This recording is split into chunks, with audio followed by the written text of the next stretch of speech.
All right. Yeah. So we've talked about verbs in reference to their function in a sentence. You need one to complete a sentence. And the fact that they change forms depending on what is going on in that sentence. So that's what we're going to kind of drill down into today, are the different verb forms. And like I said, they, more than any other part of speech, they will change depending on how they're being used, whether it's with tense, and there's several ways, and there's several different types of verbs, of course, for that, and whether it's plural or singular. So we'll get into both of those here, and it can get a little bit confusing. So this is a good lesson. Essential has a really good lesson on this to point out a lot of the different ways where you might get in trouble when making sure that you're using the right verb form. Yes, Nilda, Paxson is not available.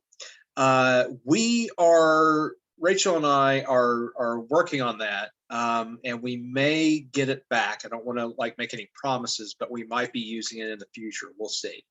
All right, so verb forms, here we go.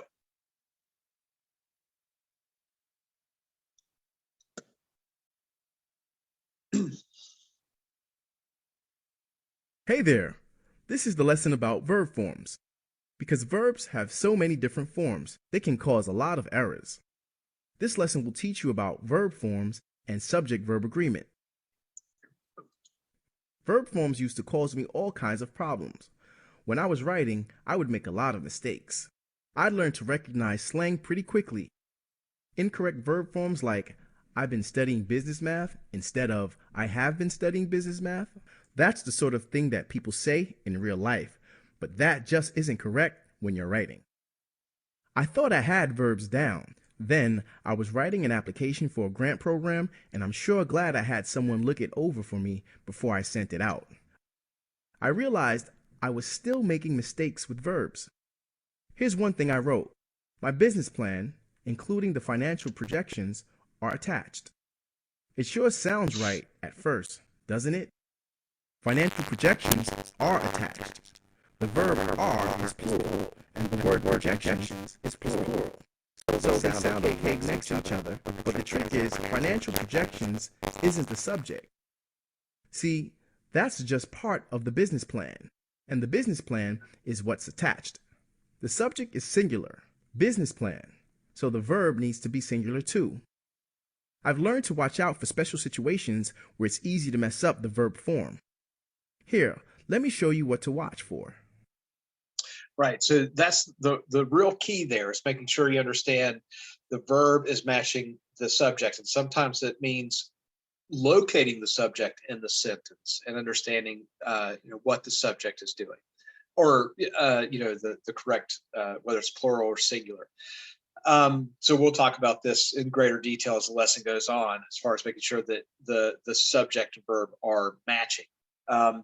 The other thing, we all are victim of, or fall victim to, I guess I should say, is just slang, right? And we will have another lesson down the road on sort of or probably several, one on standard English and commonly misused words or misunderstood words. And some of that's just because we get lazy. And, I don't have to worry about using proper English when I'm speaking to my wife or my daughter. And if I say something like, I got to get something to eat, right? That's slang, though. And it's perfectly fine in those informal situations, but it's not going to make it's not good language to use in formal writing. So that's also something that affects the way we wind up using our verbs and nouns, is just slang and the way we talk to each other.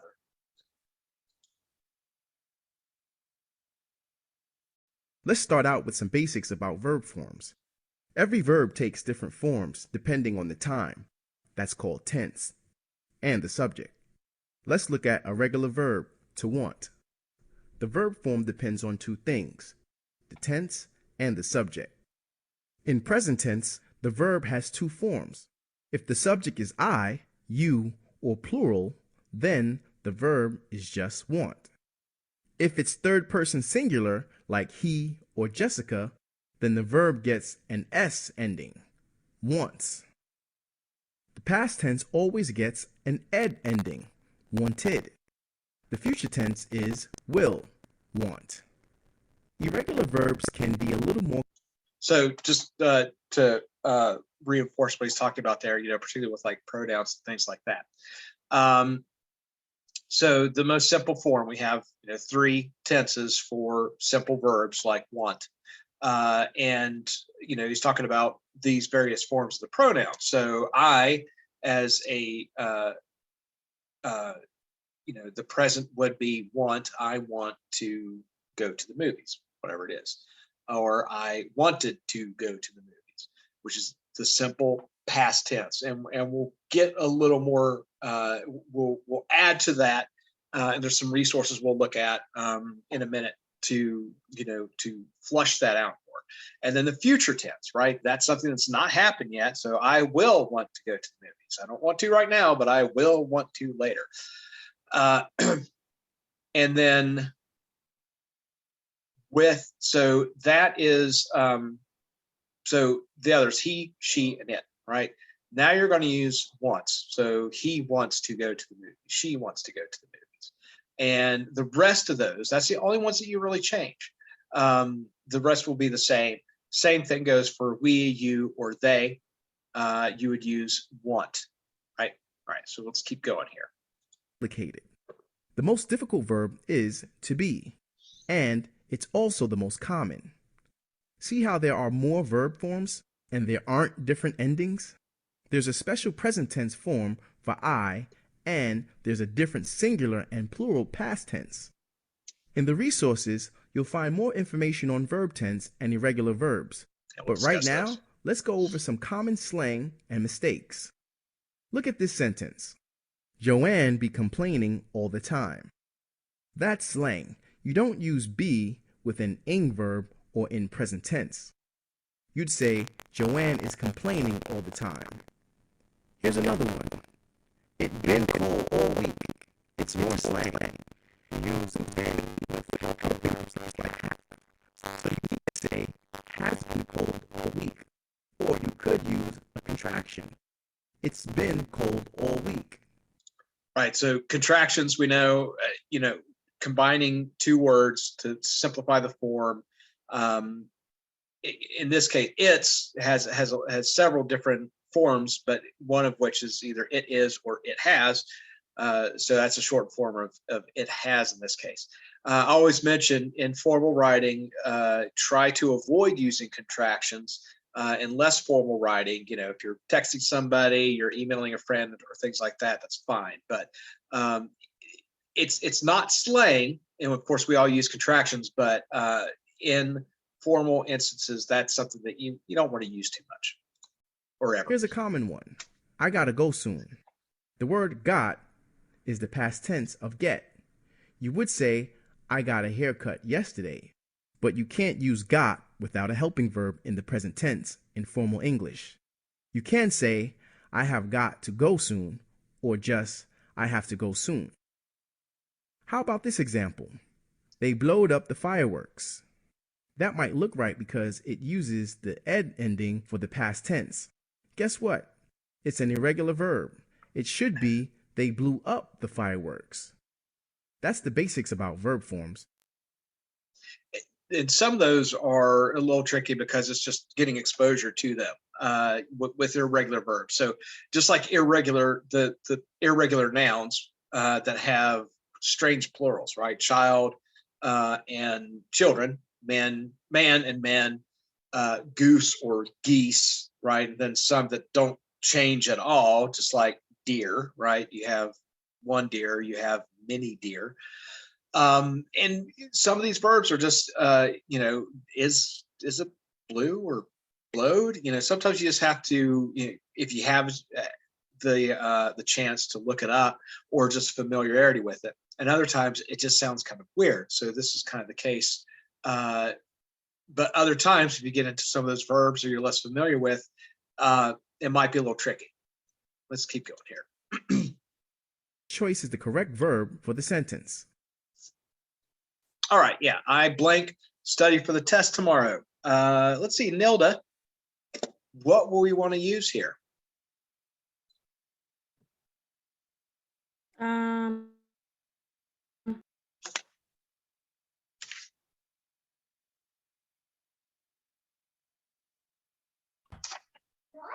D. I have to. Yeah, that's right. So the trick here as well, as you mentioned, right? Got is the past tense of get. So, using that in a sentence, is that the verb that you want to use? Is that the correct usage here? So D is what we're going to go with. Great job. I have to study for the test tomorrow has the correct verb. You could also say, I need to study, I must study, or I've got to study. Yeah, so you got to either, if you're going to use got, you have to have, or the other thing that I mentioned a lot, if you're just really on the fence about, is this the correct, rule? Am I using this wrong? Use something else.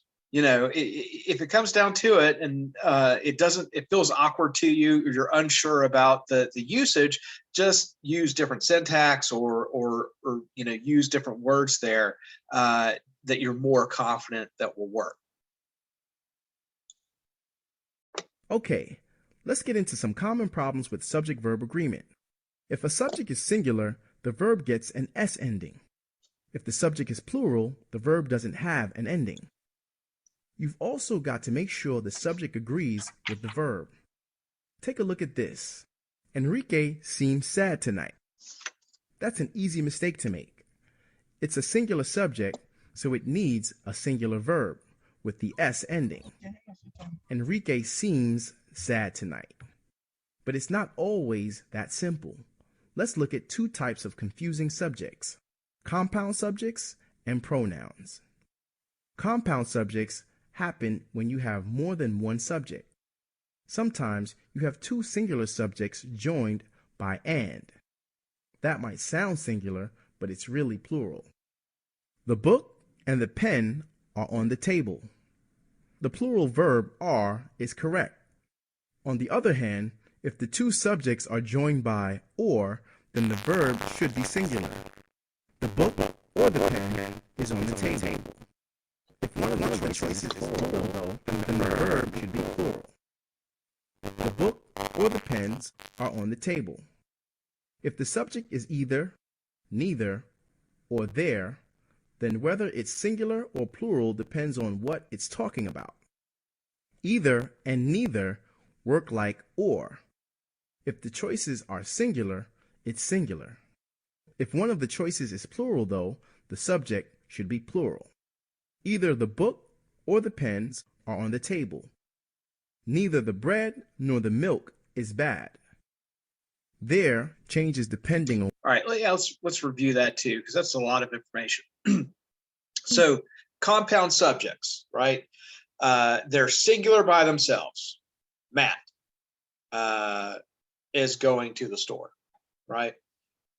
If you add somebody else to that subject, Matt and Emma are going to the store, right?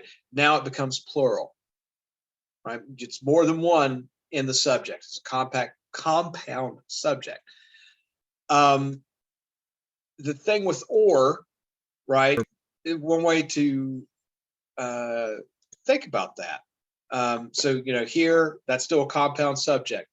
Both of those items are on the table, so it's a compound subject. But the either or neither option means that only one of those objects is on the table. So it's a singular, right? So the book or the pen is on the table. So it's a singular verb then, is. That's your to be verb. All right, so let's see. And it's the same thing with neither, your nor, and those as well. So if it's one or the other, then it's singular. If it's both, it's plural. The choices is plural, though. Pens are on the table. Let's get back to where we were. It's singular. Either. The subject should be plural. Either the book or the pen milk is bad. There we go. There changes depending on what comes after the verb. There is a class tomorrow. There are 2 classes on Saturday.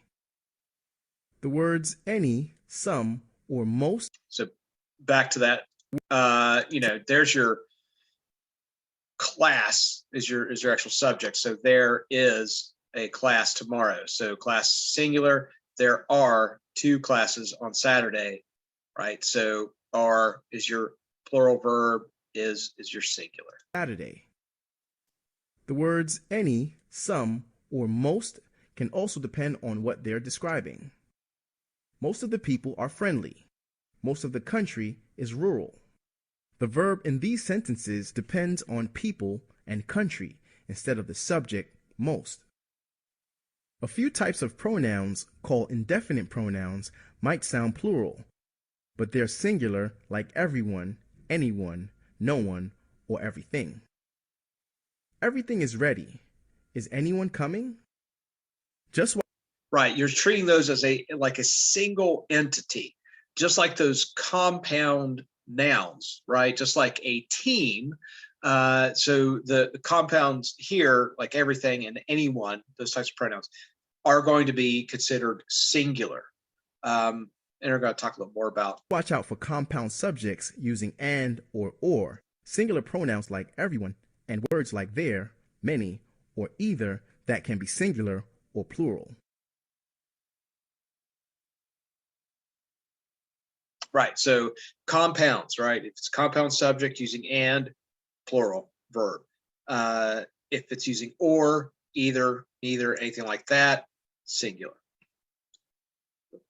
Next one here. Which choice is the best verb for this sentence?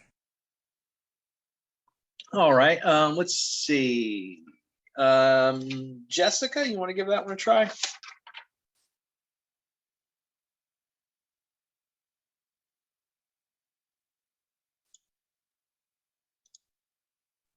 Sorry, I'm still kind of chewing. That's all right.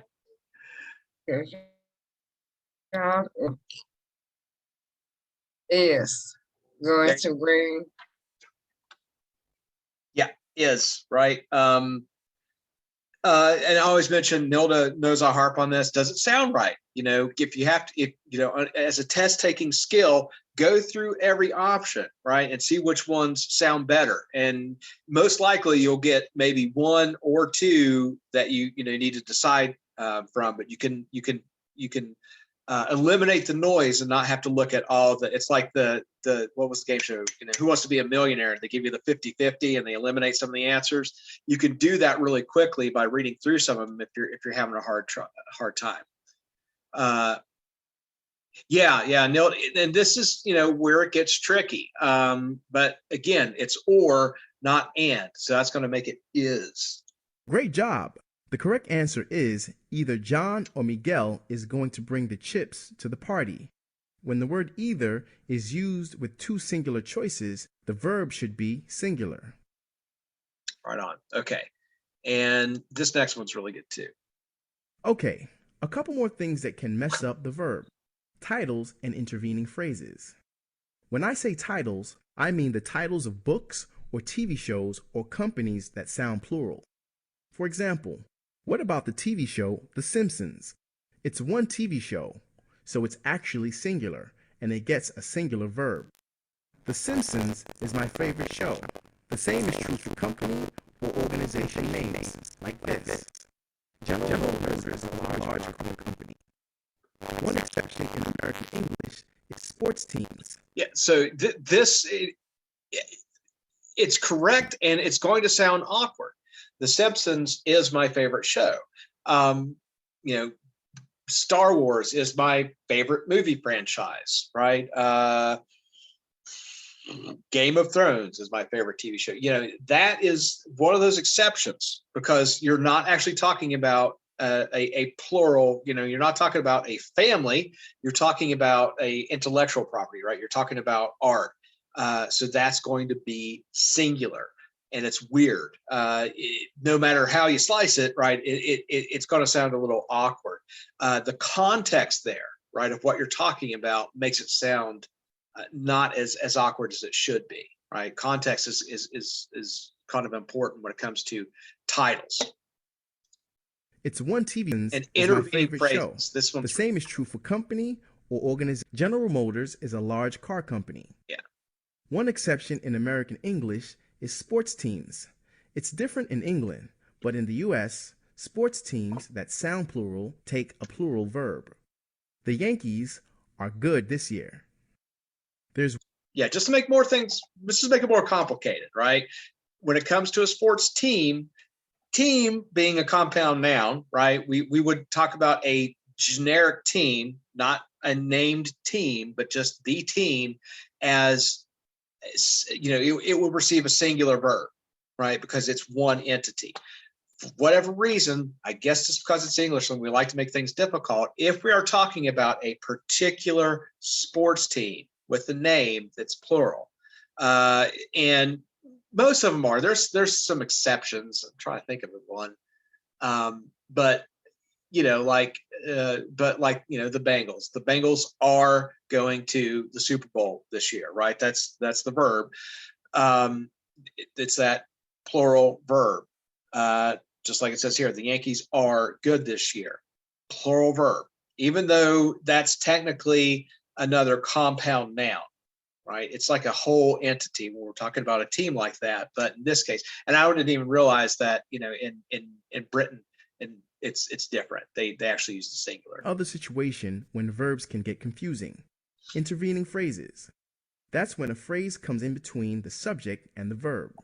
That can make it seem like the verb should be singular when it's really plural, or vice versa. Take a look at this example. Realistic spy books, including The Spy Who Came In From the Coal, demonstrates problems with international espionage. The verb demonstrates might sound right, but the problem is that it's separated from the subject by a long phrase that sounds singular, including the spy who came in from the coal. If I take out that phrase, how does it sound?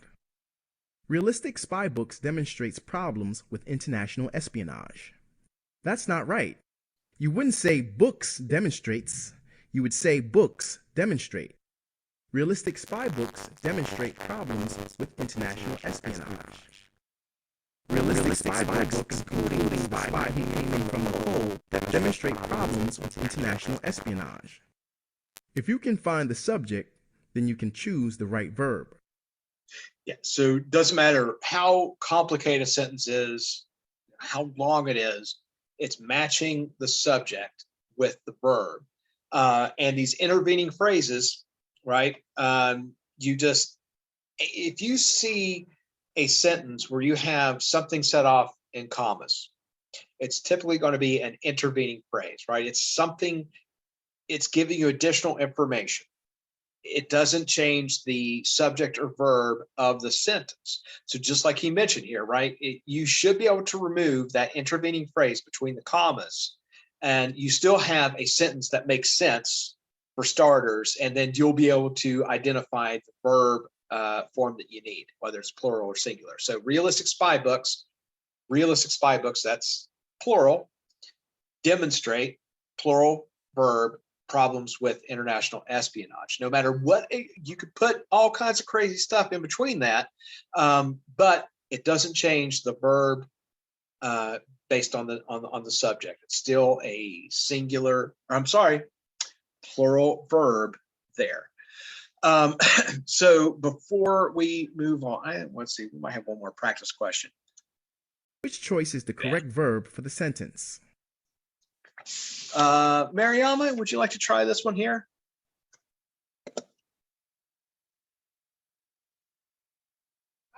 Yes, sir. The man who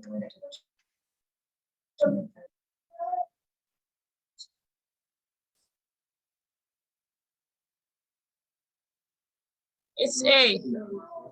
Is coming, yeah. So here's a good example, right? Because we have more than one noun in before the verb.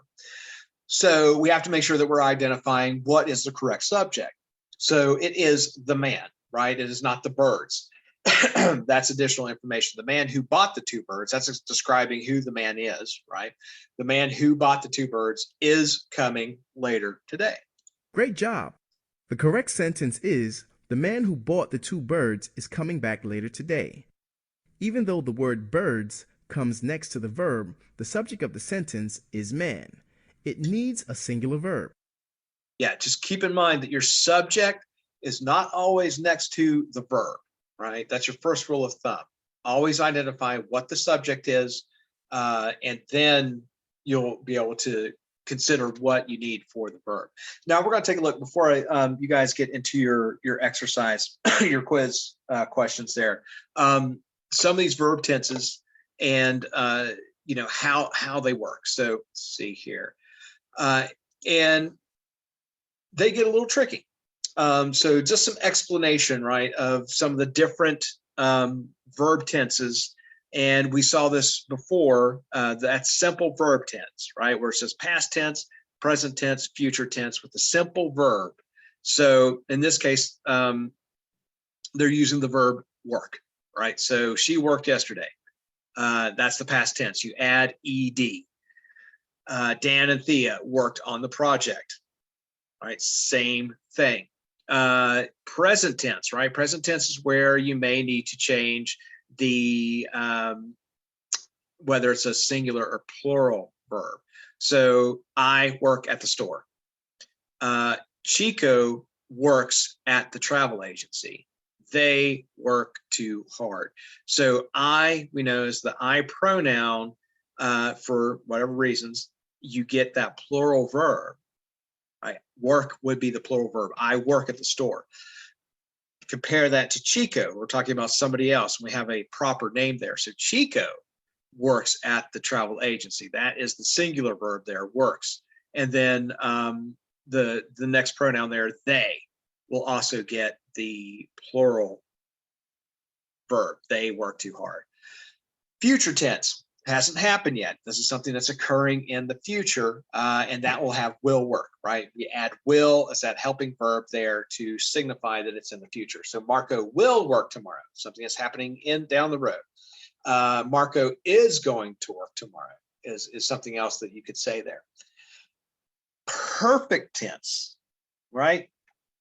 Now we're getting into a little more tricky territory. So what is perfect tense? That's something that shows that an action is completed or finished or perfected. So the way to consider that, because it's perfect tense, is think about that it's been perfected. There's nothing else that can be done to it, that it's completed, right?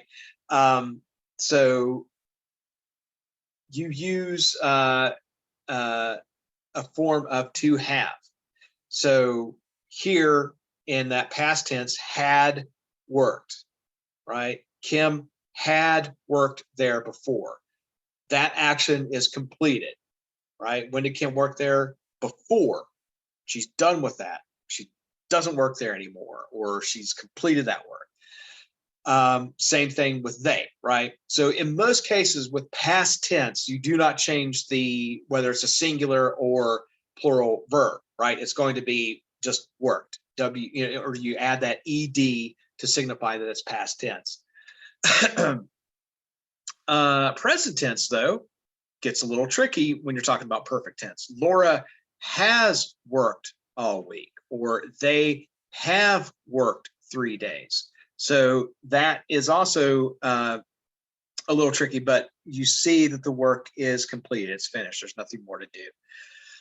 And then that future perfect tense, right? Tina will have worked 60 hours by Friday, or Mia and Anne will have worked 200 hours by the end of the month. You'll notice it kind of uses that past tense also, but you're adding that will, right? Just like you do in the future tense, just the simple future tense. So it's signifying that this is in the future and it will be completed. So Tina will have worked 60 hours by Friday. Continuous, right? This one's starting to get a little tricky here. So that's an action that is, was, or will be in progress at a specific time. It's a lot to sort of chew there.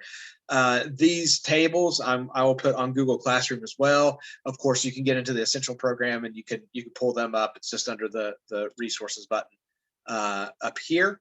But I want to make sure I give you guys a good explanation of everything that's going on there. So yeah, it's actions, shows an action that is, was, or will be in progress at a specific time. In this case, so past tense.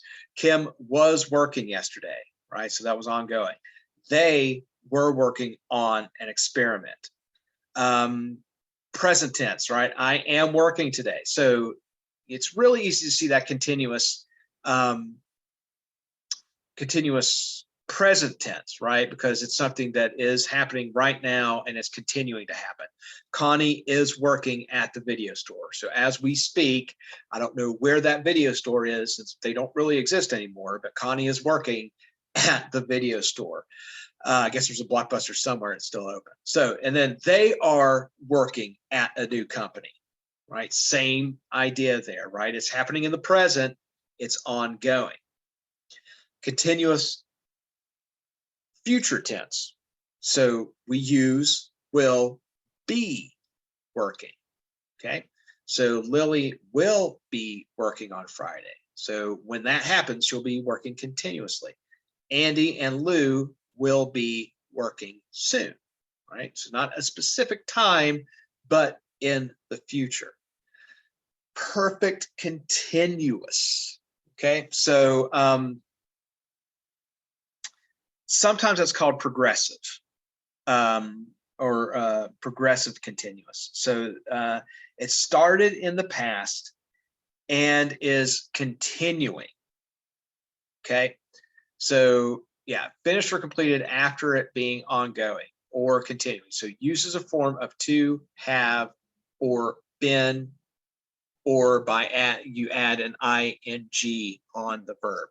Now keep in mind, these are with simple verbs. Okay, so had been working. Klaus had been working all weekend. Angela and Ron had been working on the presentation. And then, that, of course, right, that's past tense because we use had. We move to present tense. Has been working, have been working. So she has been working nonstop until today. They have been working every day. And then perfect continuous future tense, will have been working. And this is something that you, out of all of these, you'll see less. That structure there is getting, very specific, but by the conference, so this, event happening in the future, he will have been working every day for a month, right? So there's your continuous activity. He will have been working every day for a month. By dinner, they will have been working 18 straight hours. So even by dinner time, that action is still taking place, the continuous action of working for 18 hours. Okay. So regular and irregular verbs, right? We won't go through this whole list here. I'll point out a few here. Like we mentioned with regular and irregular nouns. The typical common verb regular ending is ed, right? That's your regular verb. Changing it to a past tense, we add ed. Walked, worked, studied, named, whatever it may be. And then regular verbs, the simple present, and then simple future goes back to that will, right? So you only change it typically in the simple past form. And then they have a list of irregular verbs. So they only gave us one example of a regular verb, which they used in the one before. So work, right? It shows you what you do there. You either add the ed ending for simple past, for simple present, the regular ending, or s, right? So depending on whether it's a plural subject or a singular subject. So, and then the helping verb will goes on to the simple future. Now, common irregular verbs, right? Those are words that actually change the way they sound, completely change their form, depending on whether it's simple, whether it's past, present, or future. Go, right? There's a really good example. So go, I will go to the store, right? That's the plural. The children went to the store, right? Or the children go to the store. Again, that's plural. Emma goes to the store. That is the singular subject, singular verb. All right. But it completely changes if it's past tense or it's future tense. So we don't say goed, right? If it's past, I goed to the store yesterday. It's went. So I went to the store. She went to the store. He went to the store. The team went to the store. The children went to the store. It doesn't change singular or plural. It's just went. And then same thing in the future tense, will go. All right. Let's see. Like I said, I don't think it makes sense to go through all of them.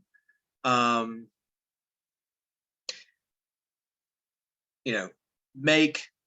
There's some there, right? So make is your plural, makes is the singular in your present tense, made is the past tense, and then will make is the future tense. So you can see through the list, typically when it comes to the past tense verb, that's where you change the form, right? Notice that often the past tense is irregular, while the present tense and future tense are regular. So see and saw, know and knew, get, got, give, gave, find, found, think, thought.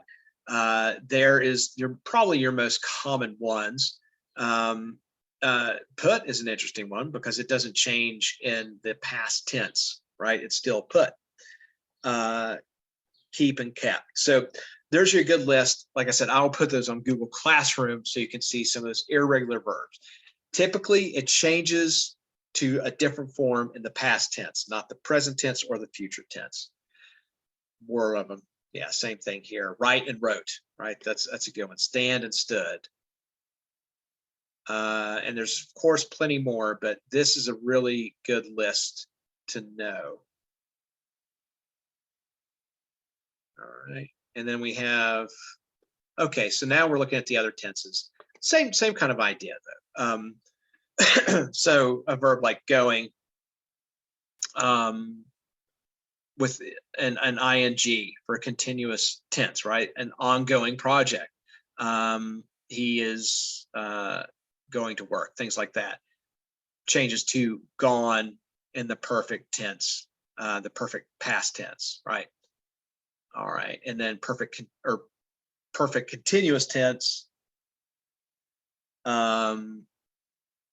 just the ing ending as well, or with had been, has been, have been, or will have been. So again, those regular verbs change in the perfect tense, but not the continuous or perfect continuous. Okay, that's a whole list here. Still perfect tense, remember, shows that an action is completed, finished, no more, right? It has been perfected. Continuous means it is ongoing, and perfect continuous means that it's something started in the past and is continuing. So if you keep those straight, you have your entire list here to help you with that. Modals, our last one here. We'll move over, let you guys work on the quiz. Basically what it says, right? Modals are a kind of helping verb that adds meaning to the verb. Modals don't typically change forms, but they can change the form of the rest of the verb. So we've had these before because we were talking about our subject and verbs. They're used with another main verb. Most modals can also begin a question, and we'll see here. You'll understand that here in a second. So some of the most common modals can. and the meaning, right? To be able to, right? It always drive me crazy, breaking kids of that habit, can I go to the bathroom, right? Can I have a snack, right? And you say, I don't know. Can you, right? Are you able to do that? When they should be asking, may I, right? They're asking for your permission, not if they're actually able to do that. So that's the meaning of can. Can you jump over that stream, right? That's am I able to? It's not asking if I have permission to do so. It's asking if you are capable of doing that. I can eat a whole pizza, right? Also, can eat. That's giving you that helping verb to show that I'm able to do that. Not saying that you did, right? Because if I take that out, it's just I ate a whole pizza or I am eating a whole pizza. Thank you. But here, right, that can means I am able to do it. That's what it's adding. To ask or give permission. Oh, I would not use that. Can I leave now?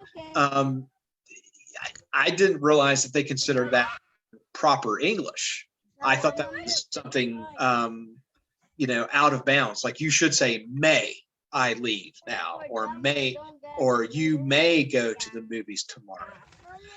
I guess things change. So could, right? A past version of can. So it's the same idea there. It's just that's sort of the past tense. Could it have been a blue car, right? She could be older than I thought. And it's same thing. If you're asking permission, could I borrow your phone? That does sound a little more grammatically correct. Have to be necessary, right? And this is one where we get into trouble a lot. Do you have to go tomorrow, right? We're talking about I got to go to the bathroom, right? No, you say it's necessary for me to go to the bathroom. I have to go. So there's that modal there, to be necessary. I have to leave now. You don't say I got to leave now. You say I have to leave now because it's necessary that I leave now. May, right? We're familiar with may. It's something that's possible. It may or may not happen, right? So she may be lying. That's a possibility. Might is the same thing. Must is also showing necessity, right? So you could say I have or I must. I must leave now. To be certainly true, shall. You shall not pass, from Lord of the Rings, right? So she shall pass the test. It's a certainty. It's definitely going to happen. Shall I get you some coffee? In this case, it's also, you can use it when it's a question to offer something. But yeah, so you get the idea here. So basically what they offer is typically they give you the word, they give you, its definition, and then how it's used in a sentence. And then if it's used in the form of a question, it offers that as a secondary sort of example and definition there, or meaning. All right. So that's a lot of information. What happens with verbs can be tricky. These 3 charts, I'm going to have more that I'll put on Google Classroom eventually, but these 3 charts will help you understand that. The overall, what you have to be careful with is making sure that the subject, you identify the subject. That's the first step in making sure that you're using the right verb.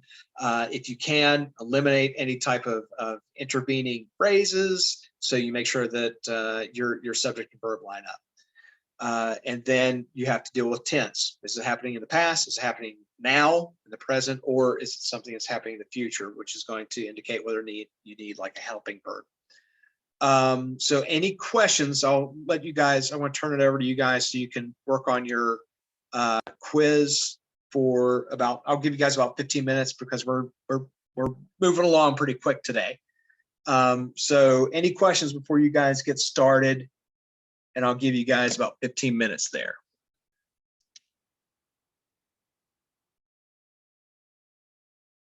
All right.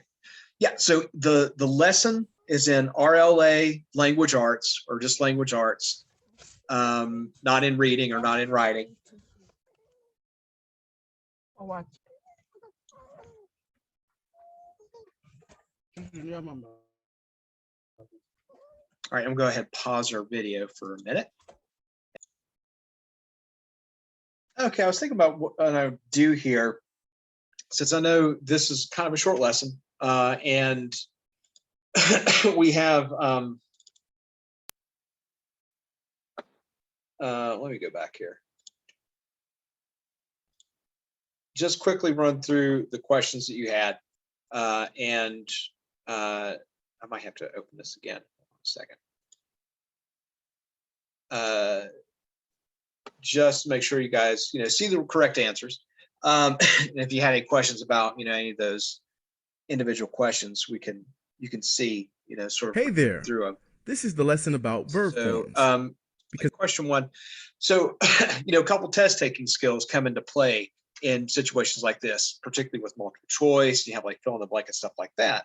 And of course, we need to identify the subject, and considering that it could be past tense, present tense, future tense, we have to kind of look at the context around the sentence as well to understand what tense we're going to use here. So, and of course, we can very quickly run through, the pot of water boiling 2 minutes ago doesn't make sense. Pot of water boiled 2 minutes ago, that doesn't really work. So the pot of water boiled 2 minutes ago, right? So that way we know this happened in the past. So we need boiled. Yep. And here, right? So which choice is correct verb? No one, right? Visits the old park anymore, right? That because it's singular, right? We're talking about one individual, right? No one visits. So we have our singular verb, which is going to have the S at the end. No one visits the old park anymore.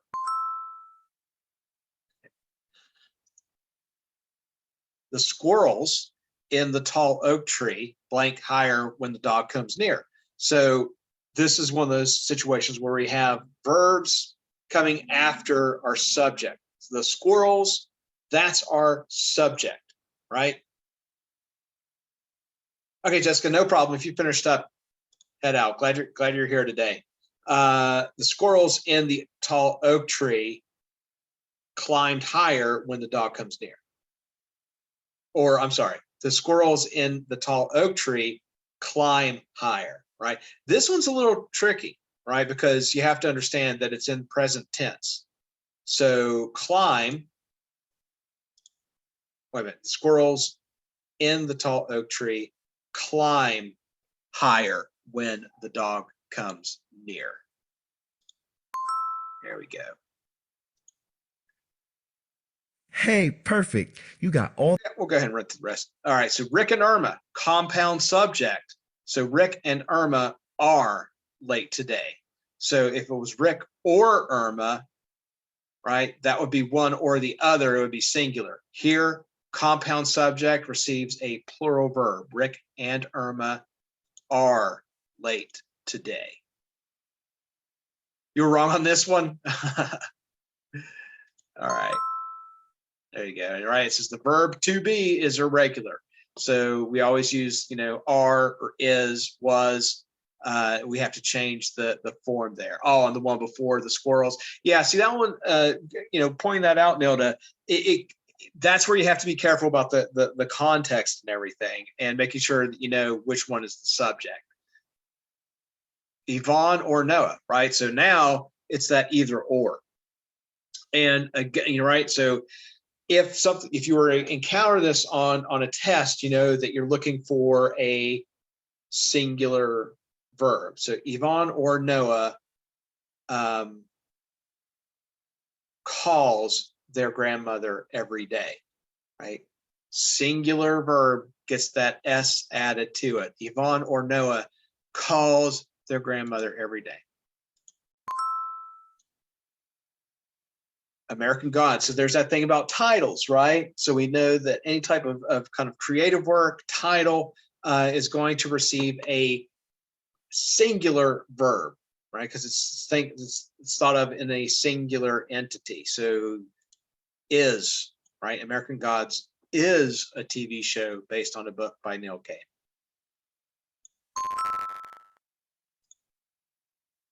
All right, and then, yeah, so there is a new worker at the office, right? There, and the new worker, which is singular, receives is.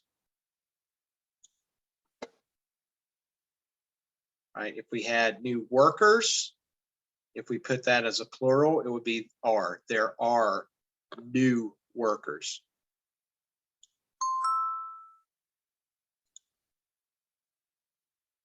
This one could get a little, this one's a little challenging. The boy, though, that is our subject. The boy with the toy guns. Wait a minute. The boy with the two guns runs down the street, right? So RUNS, that's our singular verb. The boy, right? You could eliminate what comes after the boy and before the verb. So the boy runs down the street. It doesn't change. The boy with the two guns runs down the street.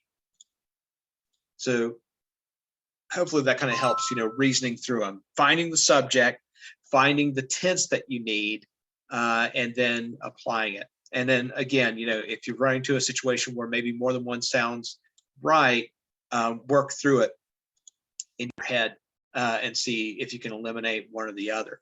But yeah, find the subject. That's what you got to do. Plural, singular, particularly if it's present tense. Otherwise, right, if it's past tense, you need that. You're going to add ed to the end of most simple verbs, or find the irregular verb, the past tense of the irregular verb you need. On Google Classroom, I will have those tables put up there for you so you can see those. And we will have different types of practice that's going to work this in as we go along. So just building on our sort of language construction ideas. And again, if it comes to writing and you're unsure about something, work around it. If you can't, actually nail down exactly what the rule is. But otherwise, we'll get some more practice. Any questions then on subject and verb or verb form for today?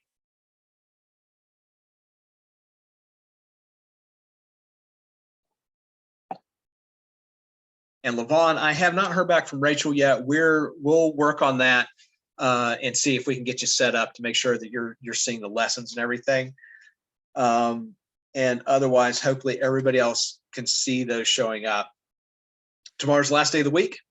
And so that'll be your first full week after starting last week. And we'll push through, we'll finish strong. We'll work on some reading tomorrow. And I think in social studies, we're doing some finding evidence in different types of text. So in that case, I'll let you guys go pretty early today. So don't expect those every day, but today, little light on the content. Tomorrow will probably be a little different. All right. So without any questions, you guys are free to go. I will see you tomorrow at 12:15.